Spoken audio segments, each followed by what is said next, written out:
Assalamualaikum warahmatullahi wabarakatuh. Perkenalkan, nama saya Ibu Maulana, mahasiswa Pasca IKIP Siliwangi Cimahi yang sedang melaksanakan UTS atau ujian tengah semester pada mata kuliah Kajian Pengembangan Edupreneur di Pendidikan Dasar dengan dosen pengampu Profesor Dr. Haji Heris Hendriana MPD beserta Dr. Deden Herdiana Altafazani MPD. Adapun mata kuliah yang saya laksanakan, yang saya kerjakan adalah mata kuliah yang judulnya merancang pengolahan produk atau layanan edupreneur di sekolah dasar. Kebetulan saya tugas bekerja adalah di SDN Negeri Senabakti, Kecamatan Sukamakmur, Kabupaten Bogor, yang sangat memiliki peran penting untuk membentuk dasar pengetahuan, keterampilan, dan karakter pada peserta didik. Sering berkembangnya zaman, sekolah dituntut untuk terus berinovasi agar mampu memenuhi kebutuhan masyarakat dan meningkatkan kualitas pendidikan. Oleh karena itu, strategi atau pengolahan yang meliputi perencanaan, pelaksanaan, pemasaran, hingga evaluasi perlu diterapkan secara berkelanjutan agar sekolah dapat memberikan layanan pendidikan yang optimal. Strategi pengolahan produk atau layanan untuk sekolah dasar yang saya rencanakan di sekolah yang saya bina atau yang tempat saya kerja, yang pertama adalah strategi perencanaan produk layanan. Perancangan produk layanan pendidikan di SD berfokus pada kebutuhan siswa yang beragam. Sekolah merancang program pembelajaran inovatif berbasis kurikulum nasional dan kebutuhan siswa, seperti pembelajaran tematik, kelas tambahan sesuai minat belajar siswa seperti literasi, seni, dan coding, serta pendekatan pembelajaran yang sesuai gaya belajar masing-masing anak. Contoh yang diterapkan di sekolah saya adalah kelas tematik integratif. Misalnya dengan tema lingkungan atau tema hidup sehat dan lain sebagainya, serta kelas tambahan coding dasar, baik itu bahasa Inggris ataupun seni menggambar. Lalu menyesuaikan dengan metode belajar visual audio atau kinestik. Setelah melakukan strategi perancangan atau produk layanan, maka selanjutnya adalah diperlukan strategi produksi. Produksi adalah proses penyampaian pembelajaran yang berkualitas dan efisien. Sekolah memastikan guru menggunakan metode kreatif, media digital, serta penyusunan rencana pembelajaran yang sistematis, pelatihan guru secara berkala agar penting, kualitas pengajar tetap terjaga dan kegiatan belajar lebih efektif serta menyenangkan kepada peserta didik.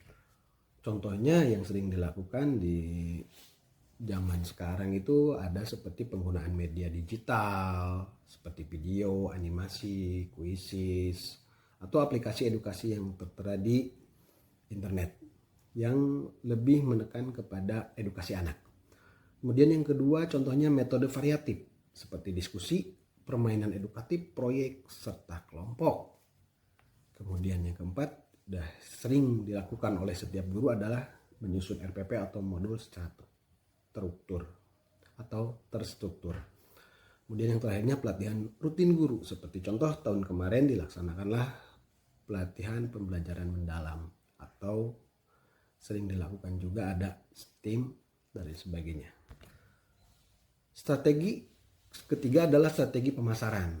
Pemasaran bertujuan meningkatkan kepercayaan masyarakat dan menarik calon siswa. Sekolah memanfaatkan media digital, mengadakan kegiatan menarik dan menampilkan testimoni orang tua untuk membangun citra positif. Contohnya promosi melalui media sosial, bisa melalui Instagram, Facebook, website, Twitter, kemudian WA dan lain sebagainya. Yang kedua, open house dan lomba antar TK. Kebetulan di lingkungan sekolah yang saya tempat kerja itu ada beberapa TK dan PAUD yang saling berkolaborasi untuk penerimaan murid baru. Kemudian yang ketiga, testimoni orang tua murid.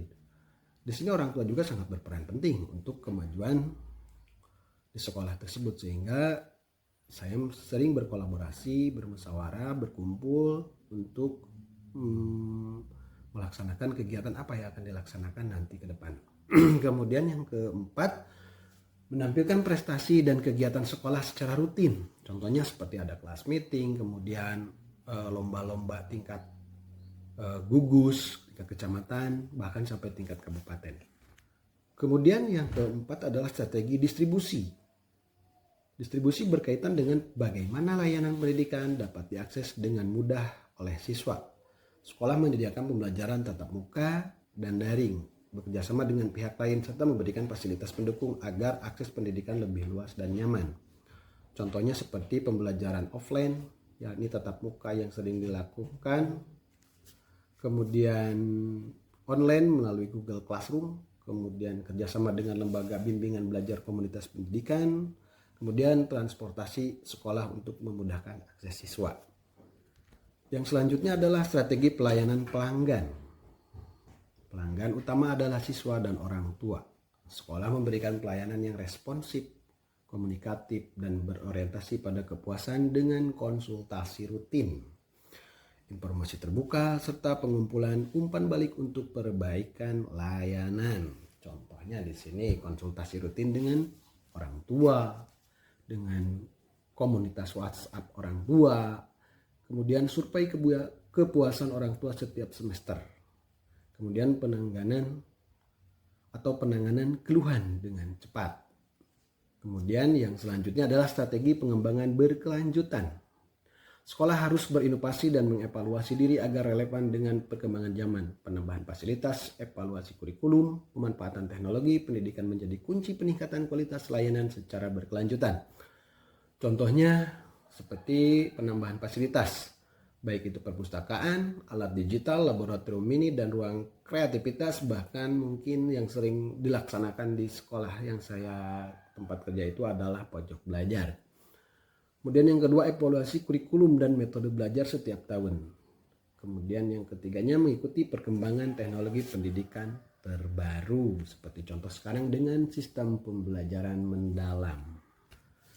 Strategi keuangan di kami itu, di sekolah yang saya bina itu adalah semuanya dari dana operasional sekolah. Tidak ada pungutan dari pihak manapun, kecuali ada donatur, itu pun kalau ada. Semuanya real dari dana bantuan operasional. Kemudian yang terakhir adalah strategi branding dan reputasi. Branding yang kuat membangun identitas sekolah dan kepercayaan masyarakat. Sekolah perlu konsisten menunjukkan nilai-nilai positif, meraih prestasi, dan aktif dalam kegiatan sosial untuk menjaga reputasi sebagai sekolah yang berkualitas dan berkarakter. Contohnya, citra sekolah ramah anak dan berbasis karakter.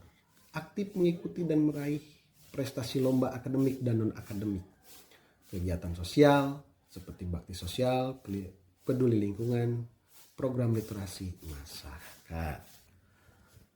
Itulah yang bisa saya sampaikan. Mudah-mudahan dari video ini dapat memberikan manfaat bagi para penglihat atau para pendengar.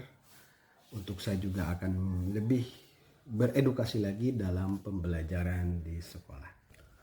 Jangan lupa kepada para penglihat, like dan share video saya ini yang merancang pengolahan produktif atau layanan edupreneurship mahasiswa S2 Pendas IKIP Siliwangi Cimahi. Berupa like dan komentar untuk edukasi saya ke depan untuk diperbaiki lagi. Demikian dan terima kasih. Wassalamualaikum warahmatullahi wabarakatuh.